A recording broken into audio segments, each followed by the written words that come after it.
Alrighty lads, you're with the Budget Monk, and here's another update. Here we are, as you can see it's 1756, and I'm about to kick off the actual goal and objective of the game, which is to occupy every independent nation's capital in the world simultaneously, excluding our allies. So this is the state of the world. Unfortunately, not only are there natives still remaining, whose capitals we need to obtain, but also the United States has defected from Spain and is up and running. We also have Norway out in the New World. Here's his capital apparently. And Finland. So, New World nations. Which is a little bit concerning, guys, because we do not have the largest navy in the world and we are going to be at war with the entire world simultaneously. Look at that Uber France. Look at that Uber Prussia. You guys will be glad to know we did PU Prussia. Look at that, boys. Prussia and Russia as personal unions. Naples and the Knights as marches. And as you guys can see, due to the age of revolutions, even though we're transferring their trade power, nice and under control. In terms of liberty desire, now, what are you? Okay, the first thing we're going to do when I start up is hunt pirates. Where did you come from?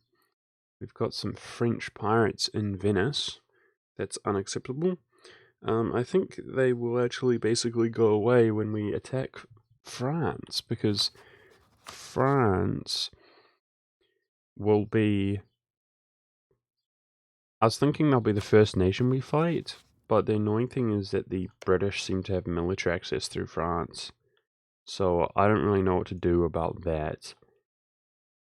We might attack somebody else.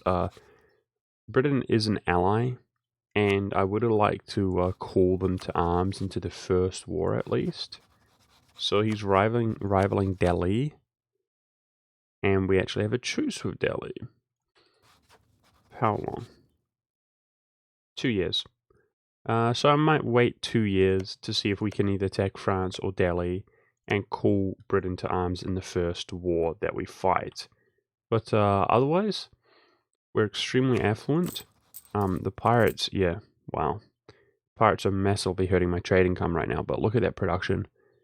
In our top production province, we're getting 26 ducats per month. That's really crazy, dude, 26.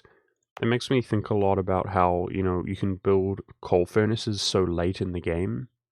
And a part of me thinks, like, do they pay themselves off? Well, yeah, if you have 25 to production and goods produce bonuses and stuff, absolutely. They pay themselves off before the end of the game. I mean, 26 ducats a month, that's incredible. 16 in Kosovo, almost 16. And look at our units here. Our force limit is 850. I'm rolling with 782,000 troops right now. The plan is to go up to about 8 leaders, 8 out of 7 military leaders, and I want to roll 2 squads sort of at a time, side by side, 1 leader per squad. That is the plan. Our navy, we're way over our naval force limit here. Like I said, our navy seems like a little bit of a liability. We're going to have 2 fleets decked out with heavies and enough transports to transport 2 units, which will probably go in together, in a coordinated fashion to their destination. But yeah, only 2 stacks at a time, which is a little bit concerning. However, we did opt to take naval ideas, guys. I felt like our navy was a liability, so we took innovative, quality, trade, economic, aristocratic, quantity, and naval. And of course, naval gives our leader fire and leader shock, reduce morale when taking ship casualties, yielding naval tradition, sailor recovery, heavy ship combat ability 20%, morale of navies 10%, engagement width 10%, ship durability 10%. And although it was so late in the game, guys, we gained innovativeness. We're chilling at 100 innovativeness, and I know for sure that nobody else in the game has naval ideas because of this. So that means that theoretically, we also have quality ideas, guys. 5 ship durability and 10 morale of navies. So some naval attrition here. We should have, quite frankly, one of, if not the most elite navy in the game, simply due to this. We're going to be rolling admirals also. So yes, we're going to go up to about 10 leaders. With this policy here, we're going to get +1 fire again. So we should have amazing admirals on both of our stacks. My plan is to drop most of these policies. You can see we're going to drop this development cost and 10% force limit policy and switch it out. So I think we're going to have it's a hard choice. This one's pretty good, but it's a hard choice. We're probably just going to stack trade efficiency modifiers. We're definitely going to take the trade and production 10%, production and goods produced. That's going to be insane for our production. We're going to take 20% trade efficiency, probably the merchant trade power abroad. We may switch one policy out for this one.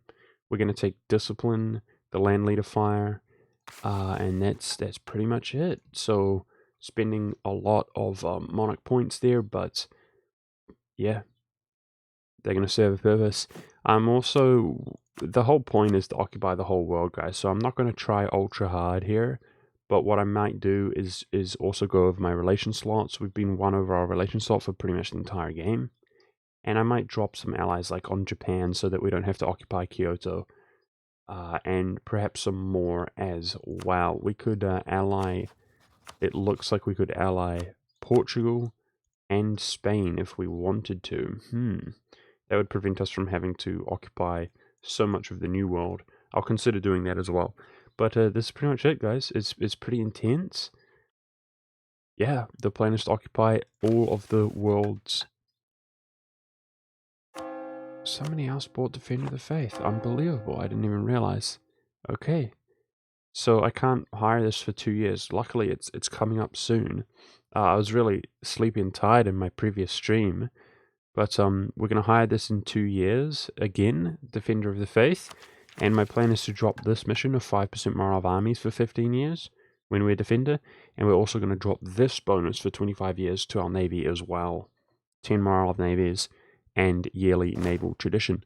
Naval tradition's pretty good because we've been protecting trade with a massive amount of lightships that I just deleted. So hopefully, like I said, our Navy just goes around slapping people. One of my biggest concerns is my sailors.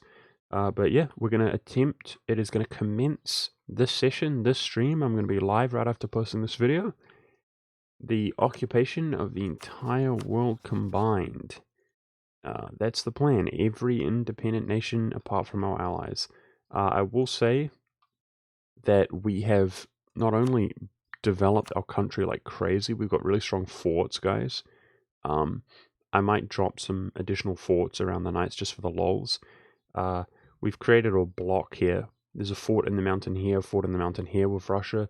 These two creating a choke point. This, you have to understand that building slots are an issue, but at least we have built a wall here through Russia. These two forts are on the mountains. Built them all around here, so this entire block of Russia is actually, nobody can get access into this land. Yes, they can get access into this land, but not into here, which is important because it's such a huge amount of land to cover. My plan is to basically go around and meticulously eliminate nations like France and Scandinavia one by one, and then to move on, the Italians, move on for the entire world one way or another. And I'm looking forward to it. Let's go ahead and show you guys more stuff here. Like, we've built buildings in like every province essentially, and moreover, I have built the +4 naval force limit in my coastlines. We've got the +2 force limit in most of our provinces. We've been working on a lot of the manpower buildings to keep our manpower up. Speaking of which, we're almost capped here. So it'll probably take a couple years here before we down the war by the looks of things. We're also capped on professionalism, which I can obviously slacken to take manpower. I'm going to be focusing my military so that we can then stay ahead in our military technology, but also farm generals, hire better generals, more generals, and farm arming professionalism and slacken more standards for more manpower to take us to our victory. I also have invested countless amounts of buildings in our subjects also. Sure, we could do more by the looks of things, but yes, so many of these buildings we built up in our subjects' land, and also manpower buildings. I did my best to build those up, at least significant ones, manufactories in their land like Prussia. And with that being said, I want to show them off. Prussia, of course, didn't exist, 200 years ago. We released him as Danzig, fed him the appropriate land, put our dynasty on his throne, and released him from our control. He formed Prussia. We used him as an ally to kind of feed this land, managed to PU him and fed him all of this land, eliminating nations. But if we go to the ledger, we are the most powerful nation in the world on very hard difficulty. Feels good, man. The British are our ally. Apparently they're number 2, so we don't have to eliminate their capital. Ming's number 3, but we can see Delhi, Russia, our personal union, is number 5, and Prussia is number 7. Of course, their manpower is not too hot, but it has recovered. And look at the sheer amount of Prussians, guys. I mean, that is awesome. So obviously, Russia and Prussia will be pulled into every single war that we fight. And Prussia has been rolling with some superb generals. Look at this. 6-6, 4-6.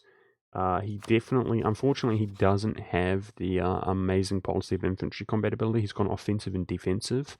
I wish he would have taken more military ideas, but of course he is extremely powerful. And look at that freaking general! Are you kidding me? So yeah, really looking forward to it, guys. Hope you guys are too. That's pretty much it.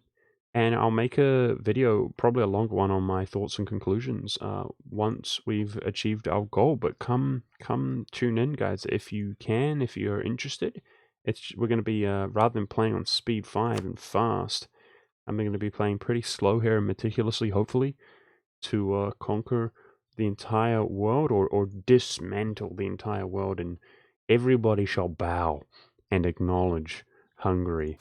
Hungary of almost 3,000 development within only 3 regions as the emperor, the empire of the entire world. Thanks for watching, guys. I'll see you live, or I'll see you in the next video.